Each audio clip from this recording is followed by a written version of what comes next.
World war कभी भी शुरू हो सकता है, ऐसी आवाजें हर तरफ से आ रही है। बहुत लोगों का ये मानना है कि वर्ल्ड वॉर 3 ऑलरेडी शुरू हो गया है। रेड सी में हाउथीज टेररिस्ट ग्रुप के अटैक बढ़ने लगे हैं और उसकी वजह से अमेरिका, इंग्लैंड और इंडिया सहित बहुत सारे देशों को इस कंट्रोवर्सी में कूदना पड़ा है। क्या वर्ल्ड वॉर 3 होने वाला है या हो सकता है? और अगर ऐसा कुछ शुरू होता है तो इंडिया का इस पूरे मसले में क्या स्टैंड रहेगा, देखेंगे हम आज के इस वीडियो में। ये वीडियो आने वाले समय में जो चीजें अनफोल्ड होने वाली है उसके लिए बहुत ही इंपॉर्टेंट होने वाला है। तो इस वीडियो में अंत तक बने रहिए और अगर चैनल पे नए हैं तो हमारे चैनल को सब्सक्राइब कीजिए। अभी दुनिया में दो मेजर वॉर चल रहे हैं। एक है रशिया और यूक्रेन का वॉर और दूसरा है हमास और इजराइल का वॉर। पहले बात करते हैं हमास और इजराइल के वॉर की। हमास और इजराइल का वॉर बहुत ही आगे बढ़ गया है और कोई भी यानी हमास या इजराइल कोई भी पीछे हटने को तैयार नहीं है। लेकिन इस वॉर में एक बहुत ही डिफरेंट टर्न आ गया है। इसमें यमन के जो हाउथीज टेररिस्ट ग्रुप है वो भी शामिल हो गए हैं और उन्होंने बोला है जब तक इजराइल हमास पे हमला करता रहेगा हम रेड सी में से किसी भी शिप को जाने नहीं देंगे। दोस्तों, रेड सी का जो मार्ग है उससे दुनिया का 30% ट्रेड होता है, तो ये बहुत ही इंपॉर्टेंट स्ट्रेटेजिक लोकेशन है। तो हाउथीज जो रिबेल है, हाउथीज टेररिस्ट ग्रुप है, उन्होंने वहां से जाने वाले सब शिप पे अटैक करना शुरू कर दिया है, हाईजैक करना शुरू कर दिया है। यमन का जो हाउथीज टेररिस्ट ग्रुप है उसको ईरान फाइनेंस भी देता है, उनको वेपन्स भी देता है और वेपन्स की ट्रेनिंग भी देता है। ये हाउथीज टेररिस्ट ग्रुप 1990s में यमन का एक छोटा सा रिलीजियस इंसर्जेंट ग्रुप हुआ करता था, लेकिन धीरे धीरे करके ये बड़ा बनता गया और ईरान इनको सपोर्ट करता गया।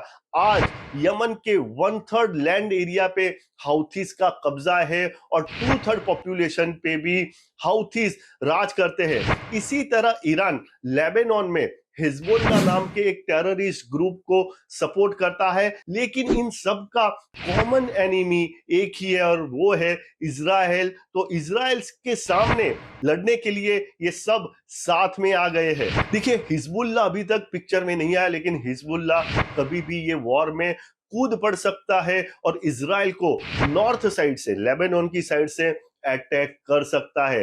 हाउथीज का जो टेररिस्ट ग्रुप है उनके पास क्रूज मिसाइल, बैलिस्टिक मिसाइल जैसे बहुत ही सोफिस्टिकेटेड वेपन्स है जो ईरान ने उनको दिए हैं।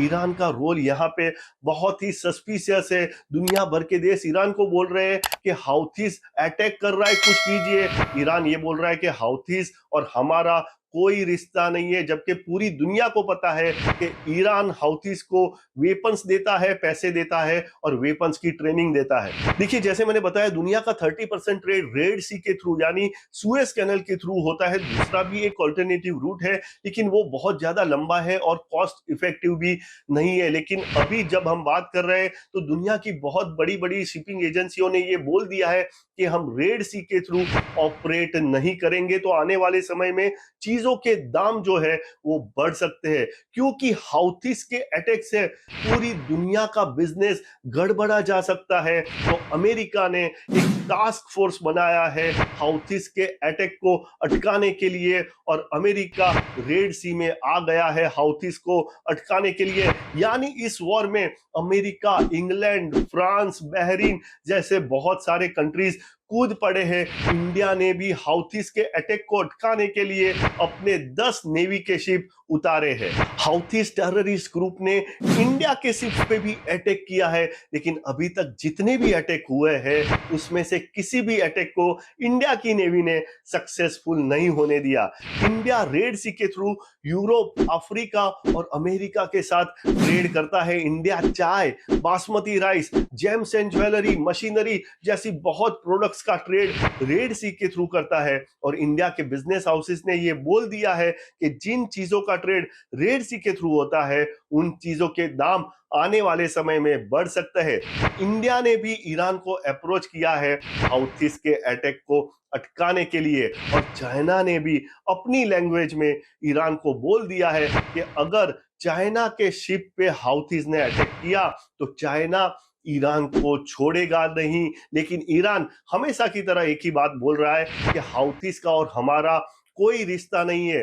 अभी अभी जॉर्डन में अमेरिका के एक लश्करी कैंप में अटैक हुआ है जिसमें माना जाता है कि ईरान का हाथ है और अमेरिका ने भी ईरान को वार्निंग दी है। तो ईरान भी इस युद्ध में कभी भी कूद पड़ सकता है और अगर ईरान इस युद्ध में कूदा तो ये युद्ध बहुत ही बड़ा स्वरूप ले सकता है।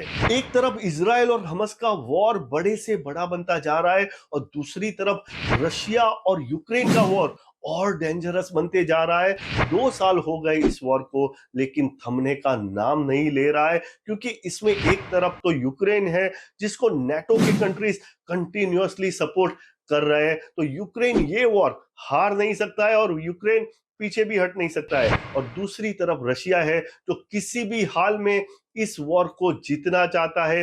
रशिया का जो रूलर है पुतिन वो किसी भी हाल में रशिया और यूक्रेन के वॉर को जस्टिफाई करना चाहता है जो बहुत ही डेंजरस है पूरी दुनिया के लिए। और अभी अभी रशिया के कुछ कॉन्फिडेंशियल डॉक्यूमेंट्स जर्मनी के हाथ लगे जिसमें रशिया के 2024 में बहुत बड़े प्लान है इस वॉर को आगे ले जाने के। और ये माना जाता है कि रशिया नाटो कंट्रीज पे कभी भी अटैक कर सकता है और अगर ऐसा हुआ तो ये वॉर वर्ल्ड वॉर जरूर बन के रहेगा। दूसरी तरफ चाइना ताइवान पे कभी भी अटैक कर सकता है, वहां पे कभी भी लड़ाई हो सकती है। तो इस समय दुनिया में ऐसे बहुत सारे फ्लैश पॉइंट है जिसके चलते वर्ल्ड वॉर के चांसेस बहुत ही ज्यादा बढ़ गए हैं। एक तरफ इजराइल और हमास का वॉर बड़े से बड़ा बनता जा रहा है। हाउथी के अटैक के चलते ईरान और अमेरिका एक दूसरे के आमने सामने आ गए हैं। रशिया और यूक्रेन के वॉर में नाटो कंट्रीज अगर आ गए तो वर्ल्ड वॉर होके रहेगा और चाइना ताइवान पे कभी भी अटैक कर सकता है। वर्ल्ड वॉर के माहौल के चलते जो बड़े बड़े बिजनेस हाउसेस है उन्होंने ये अनाउंस कर दिया है कि हम अभी हमारे जो बड़े बड़े इन्वेस्टमेंट है उसको होल्ड पे रख रहे हैं। और इन सब में इंडिया का क्या स्टैंड होगा, इंडिया क्या स्टैंड लेगा? तो इंडिया की जो विदेश नीति है वो बहुत ही क्लियर है, बहुत ही सुलझी हुई और बहुत ही अच्छी है।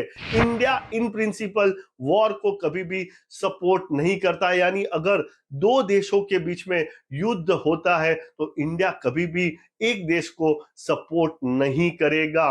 रशिया और यूक्रेन के वॉर में भी आपने देखा होगा इंडिया ने रशिया को बोला कि भाई झगड़ा बंद करो, यूक्रेन को भी बोला भाई झगड़ा बंद करो। तो इंडिया की हमेशा से ये नीति रही है। तो इंडिया बहुत कम चांस है कि वॉर में कूद पड़े। वर्ल्ड वॉर 3 अगर शुरू होगा तो आपको पता कैसे चलेगा? हो सकता है कि वर्ल्ड वॉर 3 शुरू होके खत्म भी हो जाए और आपको पता भी ना चले।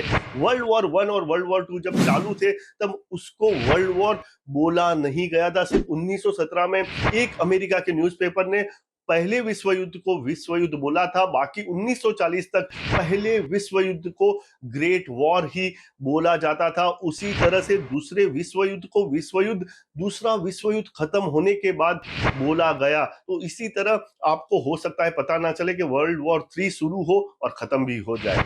बहुत सारी चीजें मेन स्ट्रीम मीडिया में आती ही नहीं है तो बहुत सारी चीजें हमको पता भी नहीं चलती है। आशा करता हूं ये वीडियो आपको पसंद आया होगा। इस वीडियो को ज्यादा से ज्यादा लोगों के साथ शेयर कीजिए जिससे सबको पता चले कि कैसे दुनिया आज वर्ल्ड वॉर के नजदीक खड़ी है। अगर वीडियो पसंद आया है तो इस वीडियो को लाइक कीजिए और चैनल पे नए हैं तो हमारे चैनल को सब्सक्राइब कीजिए और सब्सक्राइब करते टाइम बेल आइकन दबाना बिल्कुल ना भूले। अपडेटेड रहिए, इन्फॉर्म्ड रहिए क्योंकि दुनिया बदल रही है।